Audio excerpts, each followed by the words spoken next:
Hello and welcome to Lost Love Chronicles. Dear listeners, before we get started, drop a quick hi in the comments and let us know where you're tuning in from. Also, if you have any suggestions for us to make the channel better, please let us know. Now let's start with the story. Together, the dream had a smell, or at least the one I was trying to build for my parents did. It smelled of warm cinnamon, yeasty bread fresh from the oven, and the dark, comforting aroma of freshly brewed coffee. For 5 years, that phantom scent had been my silent companion, my motivator. 5 years of skipped weekend trips with friends, of brown bag lunches eaten at my desk while colleagues went out, of meticulously funneling every spare dollar from my engineering job into a dedicated savings account. It wasn't just about the money. The $50,000 I'd finally amassed wasn't just a figure, it was a promise. A gift. A quiet, stubborn hope. It was about giving my parents, Ronan and Sonia, the one thing they'd always wistfully talked about, but never thought possible: a small, cozy bakery of their own. A legacy. I remember one evening, maybe 3 years ago, my mother had sighed while looking out the window of their aging suburban home. Something warm and real to leave behind. She'd murmured, not really speaking to me, but more to the fading sunlight. My father, seated nearby, his hands more used to spreadsheets than dough, had nodded. Sony's Sunrise Bakery, he mused, has a nice ring to it. Their words had planted a seed. And Miles, their ever-responsible, perhaps overly earnest son, had taken it upon myself to make that seed grow.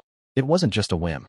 I'd spent evenings and weekends buried in research demographics of potential neighborhoods, lease rates for small commercial spaces, the cost of used industrial ovens and mixers. I'd found a perfect sun-drenched corner spot on Main Street in a neighboring town. One with good foot traffic and a storefront window practically begging for a display of flaky croissants and colorful cupcakes. The business plan I drafted was thorough, conservative even. I wanted this to work. For them. To give them a joyful, engaging way to spend their retirement years. Something more than just watching daytime TV. The only faint, discordant note in this otherwise harmonious plan was my younger brother, Ryder. Ryder perpetually going through a tough time. Always on the cusp of some brilliant get-rich-quick scheme that inevitably imploded, leaving my parents to wring their hands and, more often than not, dip into their modest savings. I'd learned to tune out the low hum of anxiety that always accompanied thoughts of Ryder. This bakery, this $50,000 gift, was for Mom and Dad. It was their dream, and I was going to deliver it.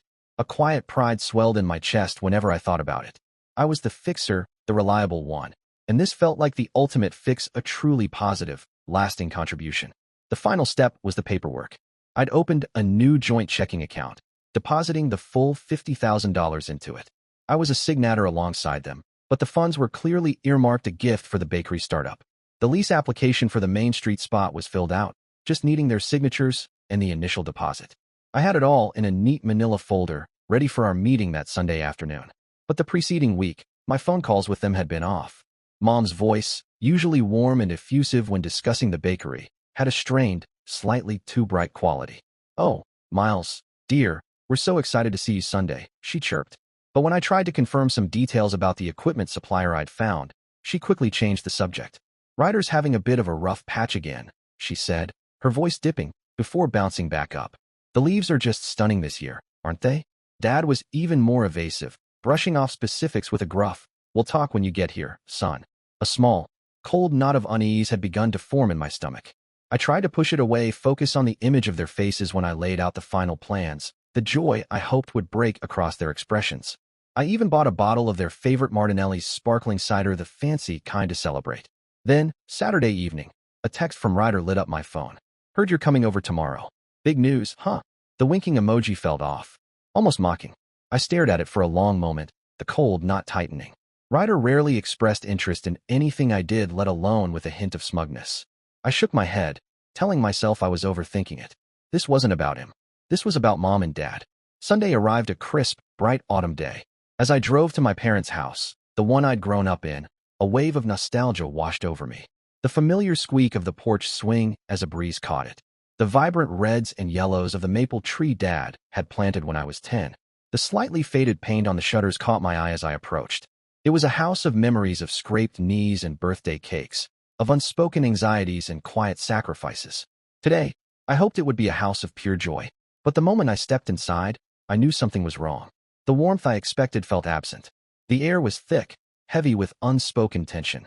My parents were in the living room, not with the eager anticipation I'd envisioned, but with a kind of rigid formality. Dad sat perched on the edge of his armchair, and he gripped the armrests. Mom was ramrod straight on the sofa, her hands clasped tightly in her lap. And there on the other end of the sofa, lounging like he owned the place, was Ryder. A smirk played on his lips, his eyes gleaming with an unreadable, unsettling confidence.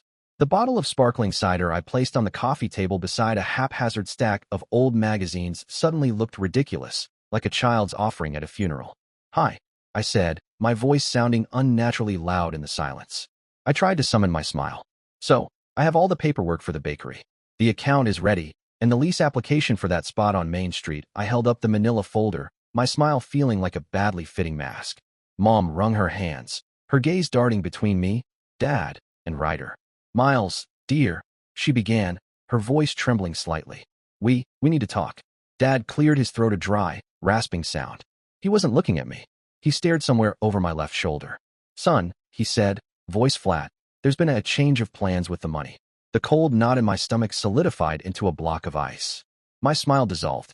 "A change of plans?" I repeated. The words tasted like ash. "What do you mean?" "Everything's set up."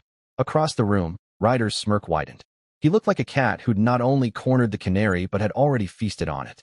My father, Ronan, finally met my gaze. His eyes held a mix of discomfort and a strange steely resolve I hadn't anticipated. "Well, son," he began, slipping into that carefully reasonable tone he used when delivering bad news, "your mother and I have been doing a lot of thinking. And Ryder really needs our help right now. Desperately." Beside him, my mother Sonia nodded. Her eyes were wide, glassy with a kind of frantic hope, pleading with me, as if begging for an understanding I couldn't yet fathom. "He's gotten himself into a bit of a scrape again, Miles," she said softly, her voice a low, anxious murmur. "Some debts. He just needs a fresh start, dear. A real chance this time. He's promised. He always promised." That was Ryder's currency: promises. Promises that cracked like cheap glass the moment any pressure was applied. A cold dread began to crawl up my spine, slow and sharp, prickling at the base of my neck. "Trouble?" I asked. My voice came out barely audible. My throat felt tight, constricted. "What kind of trouble?" I looked between them. "And what does this have to do with the bakery money?" The manila folder in my hands felt suddenly heavy. Not with paper, but with failure. With betrayal. Its contents carefully typed documents, signed checks, visions for something good now meaningless. It was Ryder who spoke next. Of course it was. His voice oozed with that infuriating entitlement I'd known since we were kids. "Look, it's simple, big brother," he said, pushing himself up slightly from his lazy sprawl on the couch. There was a casual arrogance in the way he moved, as though he'd already won, as though this was merely a formality. "I need the cash to clear things up, get some breathing room, get back on my feet." Dad and Mom agreed it's more important right now than some dusty old bakery. "Dusty old bakery," I echoed, staring at him. Then I turned to my parents.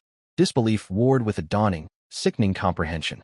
"You're saying you're giving the $50,000. My $50,000 that I saved for 5 years, for your bakery, to Ryder?" The words felt like shards of glass in my mouth. I could barely breathe around them. My father's expression changed. The discomfort vanished, replaced by something cold, and set his jaw hard, his eyes steady. That steely pragmatism I remembered from his tougher talks, the voice he used when laying down final decisions. "Your brother needs a second chance, Miles," he said. Each word was clipped, final, like a gavel striking. "You're always successful. You land on your feet. You'll be fine. This is for family. Family helps family." The phrase, once a warm mantra in our household whispered over soups brought to sick relatives, shouted with joy on Christmas mornings, now sounded like a cruel joke. A justification for the unjustifiable. My success, my hard work, was being used as a weapon against me. A reason to dismiss my contribution. My gift. Then Mom added her voice to it. Trembling, but firm. The two of them, united. "He promised this is the last time, Miles," she said. "He's truly going to turn his life around with this. He just needs this one big break." Her eyes implored me, pleading for some shared faith I couldn't feel. All I could see was the bottomless pit of enabling, of rationalizations and soft landings that Ryder would happily drag them, and now me, into. A roaring started in my ears, a dull, rushing sound that drowned out everything else. For a moment, the betrayal wasn't just an emotion. It was physical. A fist clenched around my heart, squeezing the breath from my lungs. My chest tightened, like someone had wrapped barbed wire around it, and kept twisting. I couldn't move, couldn't speak. All I could do was feel it. The collapse of everything I had built, believed in. The bakery, my bakery, wasn't just a business plan. It was late nights spent tweaking recipes. It was daydreams about the smell of cinnamon rolls in the morning, the hum of conversation over coffee, the kind of quiet happiness that builds a life. Now it was just smoke, bitter, acrid smoke. Ryder's words, my parents' blank agreement, had reduced it to ash. I could feel the sting behind my eyelids, but I refused to let the tears fall. Not here. Not in front of them. A cold fury began to build, pushing the grief aside, replacing shock with something sharper. I looked around the living room, suddenly seeing it for the first time in years. The walls, once familiar, felt like they were pressing in. Every photo on the mantelpiece now seemed to leer at me. Me missing my front teeth, grinning, Ryder on his tricycle, cheeks flushed with pride, the whole family at a beach, all sunburn and smiles. They looked like strangers, or worse, liars. They mocked me now. I said nothing. The silence stretched. My parents watched me expectant, tight-jawed. Ryder smirked less now, but his eyes still gleamed, like he was daring me to make a scene. Maybe they thought I'd argue. Maybe they were waiting for the same tired routine. Me, trying to keep peace. Me, swallowing anger like medicine. But something in me had cracked. No, it had broken. And whatever part of me used to care about preserving that illusion, it was gone. I looked at the folder in my lap, the neat little dream I'd poured 5 years into. It felt fake now, like a prop in someone else's life. I glanced at the bottle of sparkling cider on the coffee table, still untouched, its bright label incongruously cheerful in the dim room. Without a word, I stood. My body moved stiffly, like I was wearing someone else's skin. I could feel their eyes on me, Dad, Mom, Ryder watching, unsure, waiting for what I'd do. I picked up the folder. Heavy, not with paper, but with everything that had just been stripped from me. I picked up the bottle of cider. My hands didn't shake. When I finally spoke, my voice was unnervingly calm, detached, a voice I barely recognized as my own. I see. Nothing more. No questions. No argument. No begging. I turned, walked to the front door. No one stopped me. The click of the latch as it closed behind me was soft, almost gentle, but in the thick, charged silence, it sounded like a gunshot. I didn't look back. The slam of my car door broke the spell. A punctuation mark, harsh and final. It echoed louder than anything they'd said, louder than family helps family, louder than Ryder's smirking plea. It was the only sound that felt real.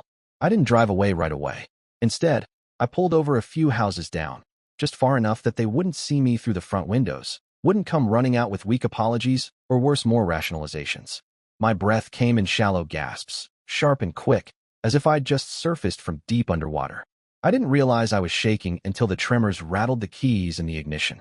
Shock has its own delayed current. It waits for a moment of stillness to wash over you like ice. Then something inside me snapped into focus. Not rage exactly. Not yet. But cold, clear resolve. I reached for my phone. My fingers were slick with sweat, slipping against the screen as I unlocked it. I opened the banking app. My heart thudded against my ribs like it wanted out of my chest. That joint account, the one I had set up with cautious optimism, imagining shared decisions, shared ownership, appeared on the screen, right where I'd left it. And there it was, $50,000. Still sitting there, pristine, untouched. They hadn't even looked at it yet. That was how confident they were. How entitled.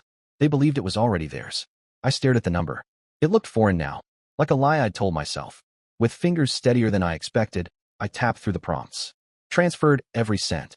Not a penny left behind. My savings account accepted it like a lifeboat taking on a survivor. Transaction pending. A pause. One shallow breath. Transaction complete. A small sound escaped me, a sigh, barely audible. It wasn't relief. It wasn't victory. It was grief wearing the mask of composure. The anger, quiet and coiled, began to spread. Righteous. Steady. No longer a chaotic storm, but a slow burn. I shifted the car into gear and pulled away. I didn't look in the rearview mirror. I didn't need to. I could see it all in my mind. The house, once a place of warmth and comfort, now standing behind me like a tombstone. A monument to a betrayal I hadn't deserved. They didn't know yet. Back in that living room, I could imagine them sitting around, the air awkward but satisfied. They probably thought I was sulking. Hurt, yes, but eventually always willing to fall in line. I could picture their shared relief that I hadn't made a scene, hadn't disrupted the narrative. Ryder, smug and coiled like a cat who thinks he's won, probably leaned back and smirked. Guess he took it better than I thought. He would have said, tossing a look between them. Told you he wouldn't fight. My mother might have nodded slowly, worry momentarily dulled by denial. He just needs time to come around, she'd say softly, wringing her hands. And Ryder, never one to wait, would have started pushing. All right, come on, he'd say. I could hear the impatience in his voice, already tapping his fingers against his thigh, maybe even snapping. Let's get this done. I've got people waiting, you know. Promises to keep. My father sighing. Always sighing would have moved to his desk, muttering something about doing it now, just to get it over with. And then he would have opened his old, wheezing laptop. I could see it clearly, as if I were standing in the room with them, invisible and vindicated. My mother would be hovering just behind my father, peering over his shoulder, fingers pressed anxiously to her lips.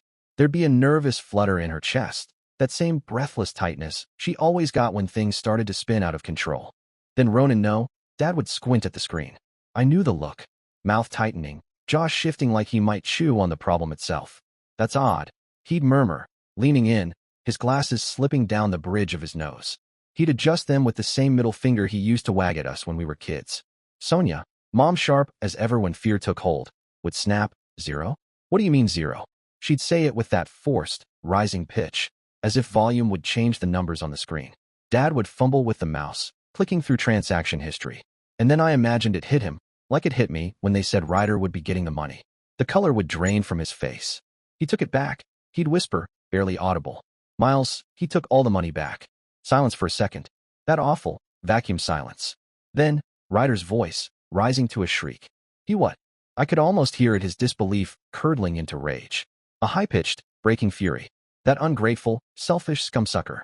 He'd jump up, his body coiled tight, pacing already, a storm in too small a room. After everything? You told me you promised I was getting it. I pictured him rounding on them, eyes wild, lips twisted. Maybe a fist slamming down on the coffee table, sending the old stack of National Geographics skittering across the floor. This is your fault. He'd scream. You should have made him agree right then and there. You always let him walk all over you. You're too soft on him, useless. My parents, frozen, stunned, wouldn't know where to look. For a moment, they'd just sit there, shocked into silence by the rawness of Ryder's tantrum. Then the panic would start to set in. Mom, always theatrical in her grief, would begin to cry. I didn't have to imagine the sound. I'd heard it my whole life. Trembling, high-pitched, thick with implication. How could he do this to us? To his own brother? She'd moan, rocking slightly, eyes darting to Dad as if pleading for him to explain it. After all we've done for him.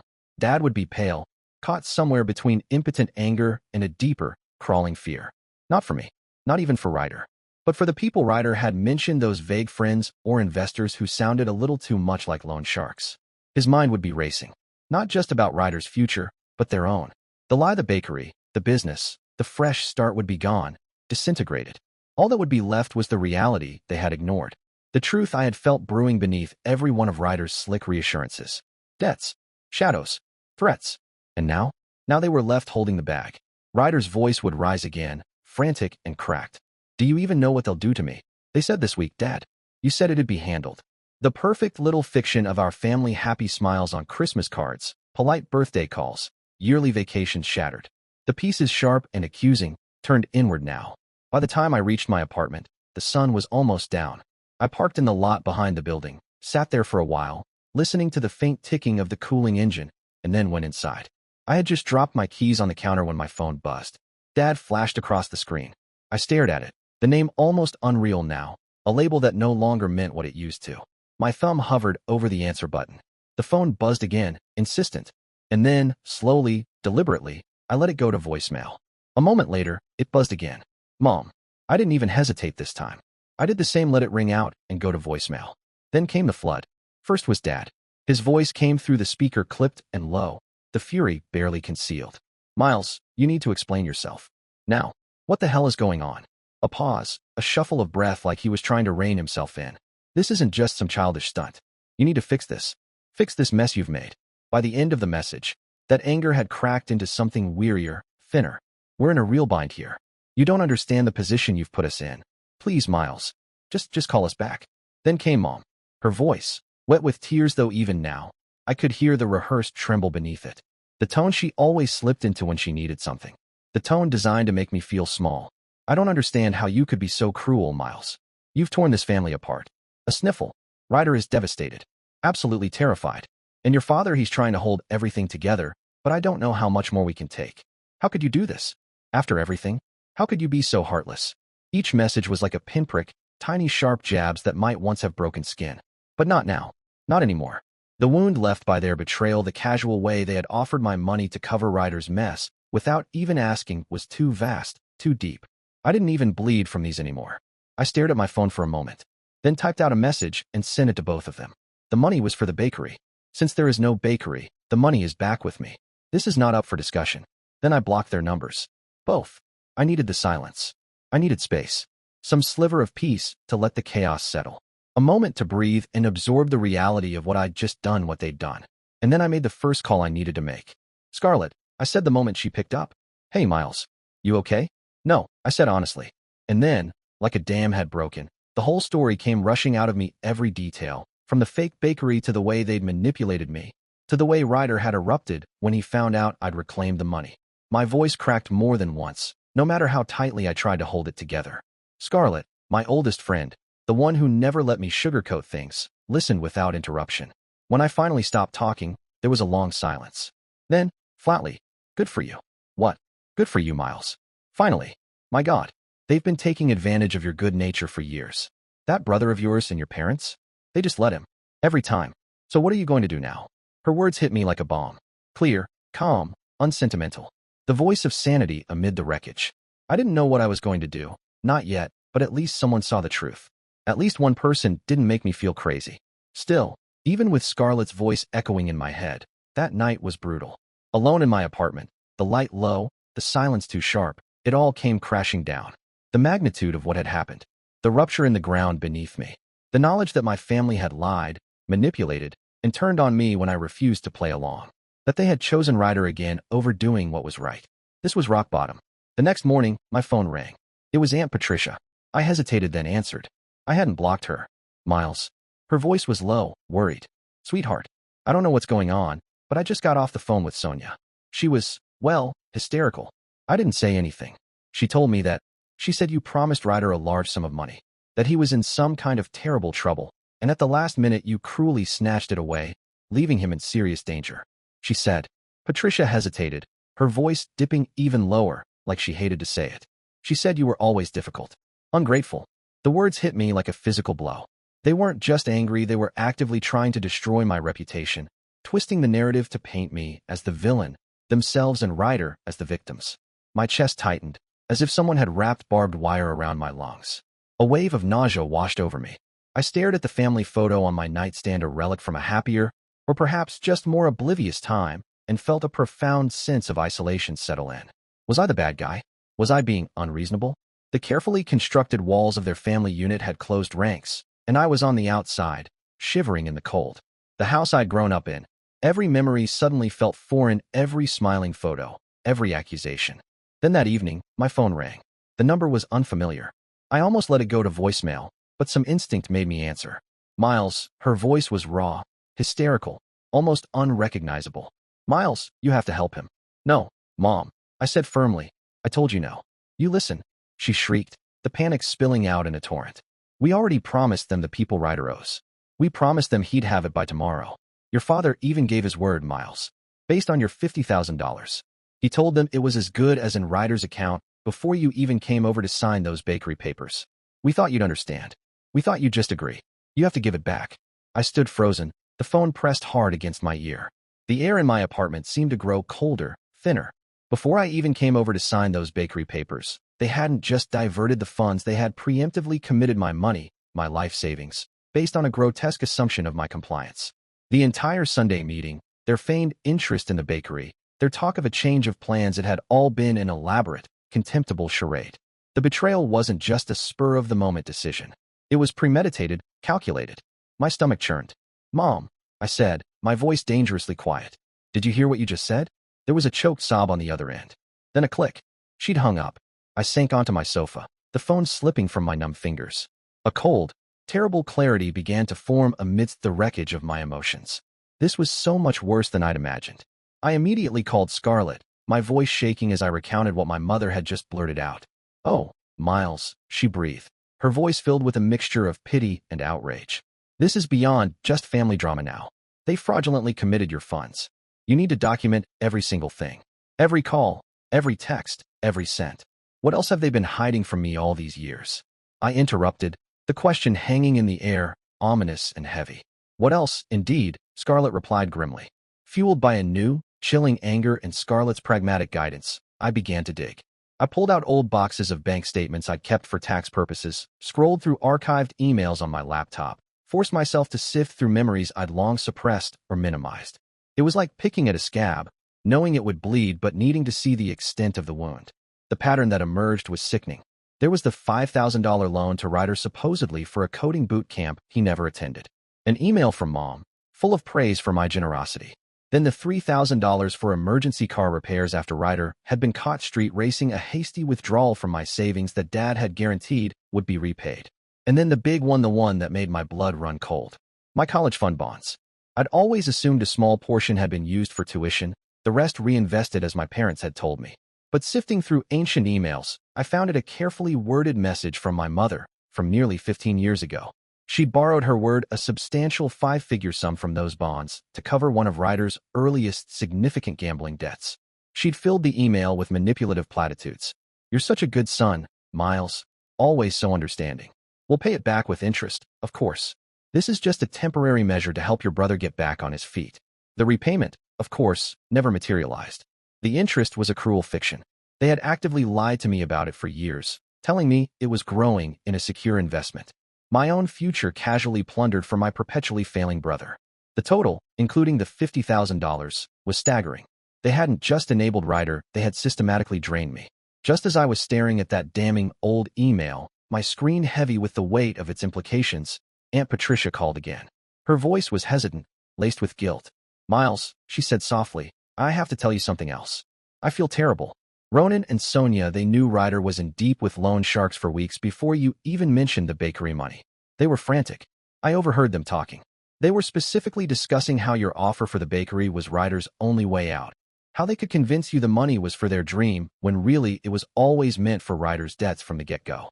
She paused, then added, "I'm so sorry, Miles. I should have warned you. I was a coward." Her words were like the final tumblers clicking into place in a very ugly lock. The bakery dream wasn't just sidelined or opportunistically hijacked. It was a deliberate, cynical ploy, a carefully baited trap for my known generosity. My $50,000 wasn't a fortunate windfall for Ryder. It was the precise target of their desperate, manipulative scheme.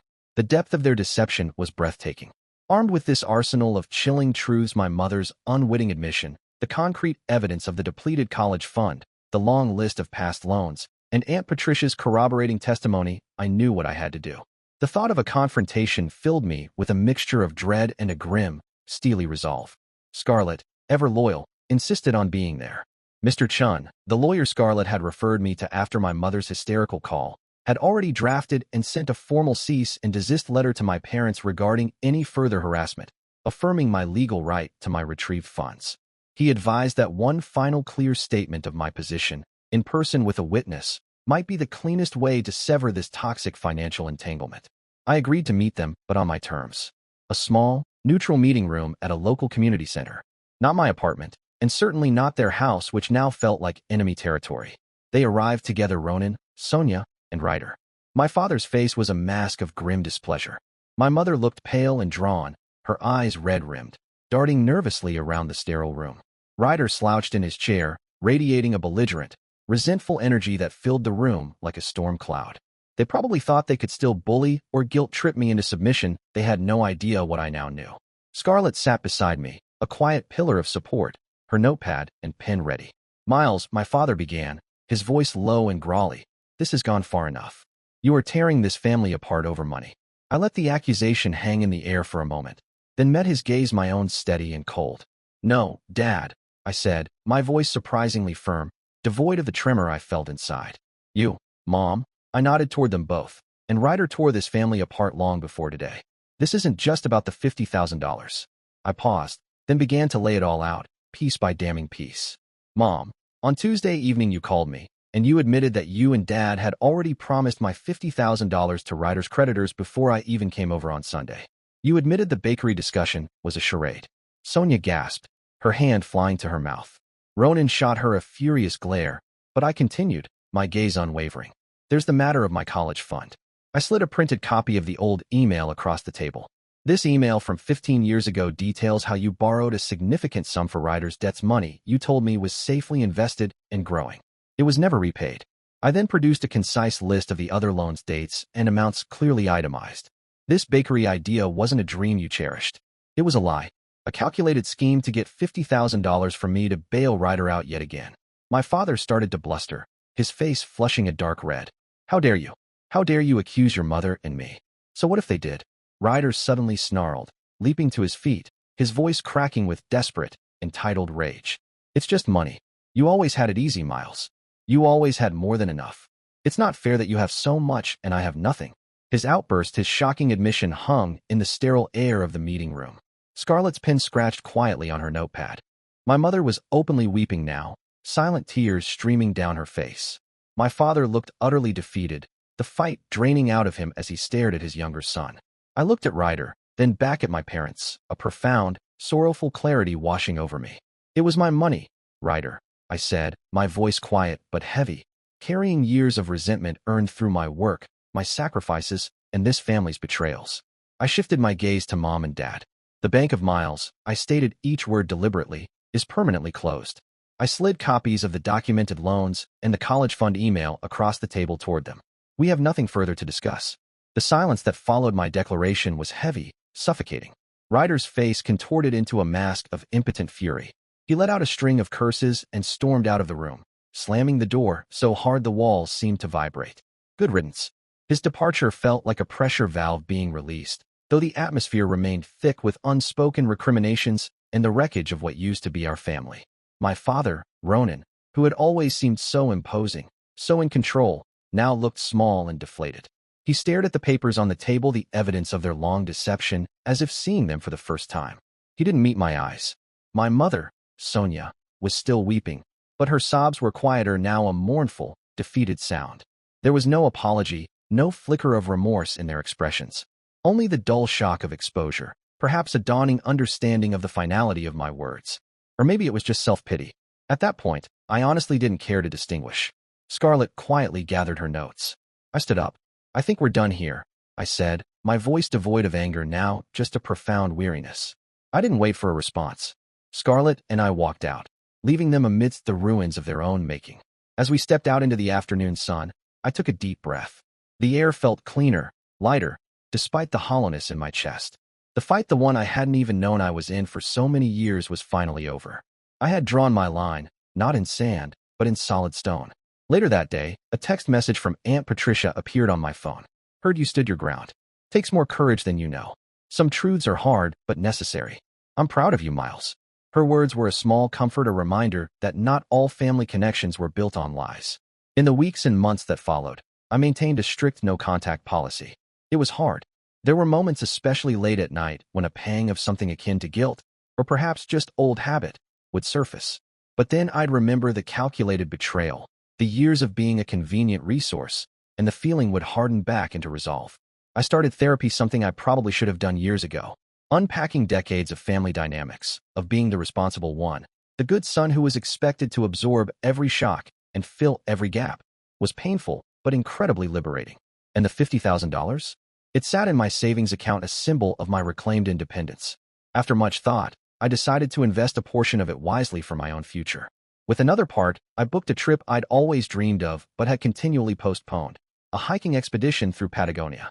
The stark, beautiful landscapes, the physical challenge, the feeling of being small against the grandeur of nature, it all helped to clear my head, to put things in perspective.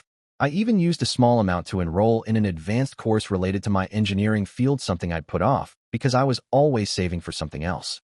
This time, that something else was me. My friendship with Scarlett deepened. She, along with a few other trusted friends and a surprisingly supportive Aunt Patricia, became my redefined family, people who offered mutual respect, honesty, and genuine care without expectation or manipulation. The emotional transformation was gradual but profound.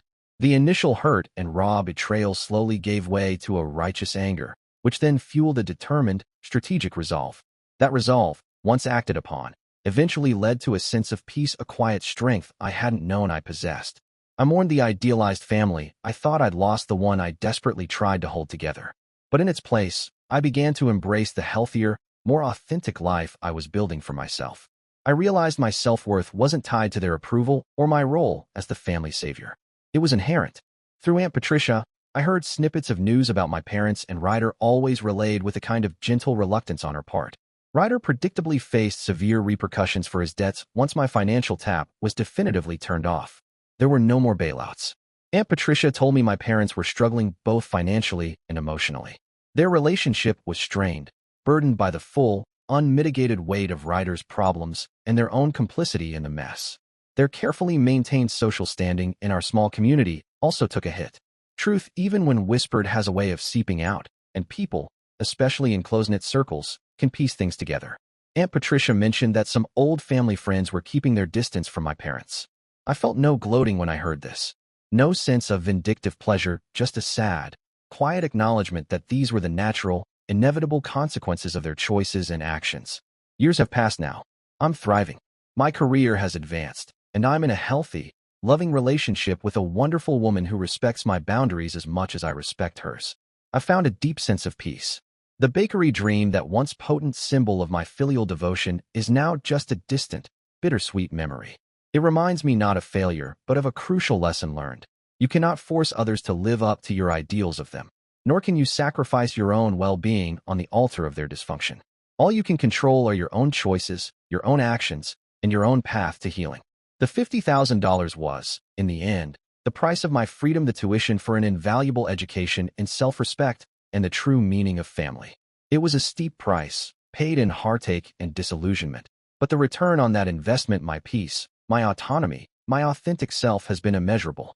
It took losing a substantial sum of money and the family I thought I knew to finally find myself, to understand what genuine strength and healthy relationships look like. It makes me wonder, what's the toughest boundary you've ever had to set, perhaps even with people you loved? And how did that act of courage ultimately change your life? Dear listeners, please share your thoughts in the comments section below, and don't forget to like, share, and subscribe.